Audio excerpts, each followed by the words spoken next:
Hey everybody, it's Dave Dugdale, learningvideo.com. So this is not a review of this Panasonic PT-VZ580 projector. It's 5,000 lumens.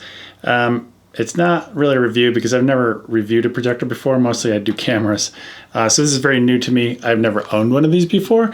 So I thought what I would do with this is kind of tell you a story of a video I did outside with this projector and all of the things I learned along the way. So if you're in the boat of like me, where in your community you get known to be as the video guy, like me, that you have a video company or something like that. Maybe you have kids on a swim team like I do, and the parents like, you do videos, can you do the video for us at the end of the season?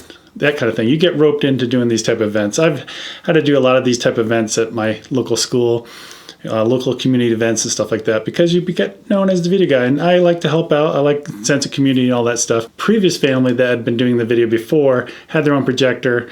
I never owned one before, so I just called up B&H and said, hey, I want to give this one a try. It seems really bright. The previous family had one that was only 2,000 lumens, and this one is 5,000. So what I was thinking is, well, normally we don't start the video until it gets dark, like around 8:55 p.m., and this is late July. And I was thinking, well, if we get 5,000 lumens, maybe we can start like, I don't know, 20 or 30 minutes earlier, because what happens is they do a spaghetti dinner.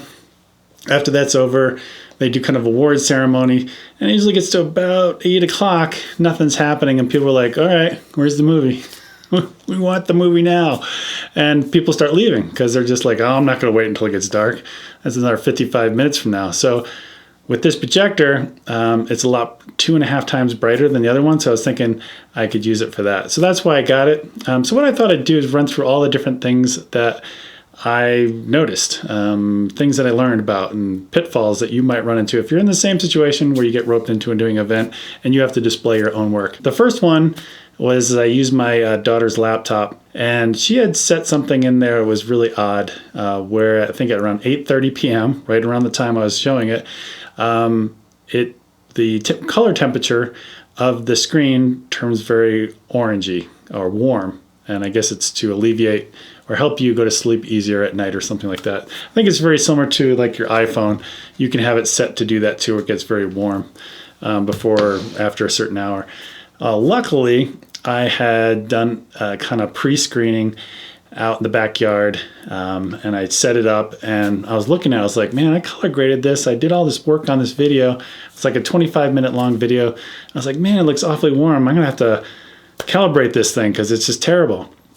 And sure enough, I looked at it later the next day. I was like, it looks fine. And then I find out that there's a setting within Windows where you can turn that off. The next thing I learned is I took the output of the laptop and I put it through the projector because it was coming out of the HDMI, going through projector. And then I took the audio out on the back here to my sound system in the backyard. And I had some really nasty gain structure issues because I was taking the output of the laptop way too hot and hitting this device too hard, and it was causing distortion.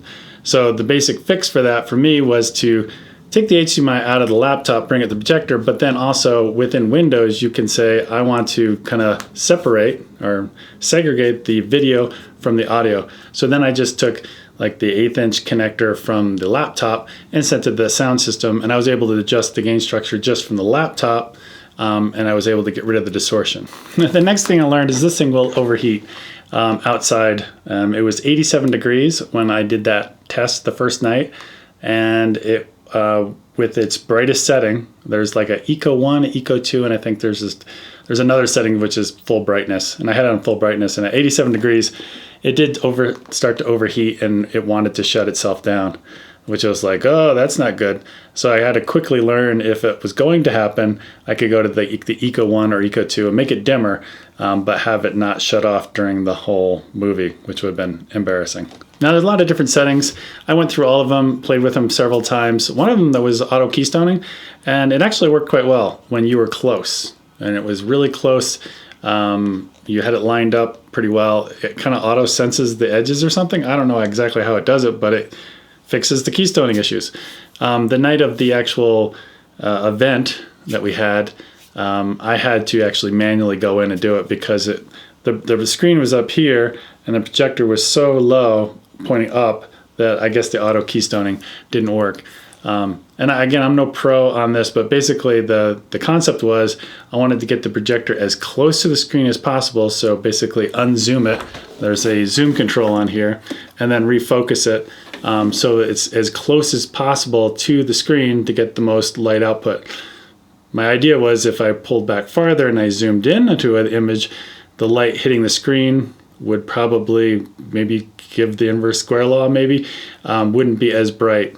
So I tried to get the projector as close to the screen as possible. In terms of the projector itself, again, I don't think I'm really qualified to say anything about it in terms of a review because I've never owned one. I've never done anything with a projector before, but I did calibrate it because after that moment where I was like, man, it looked awfully warm.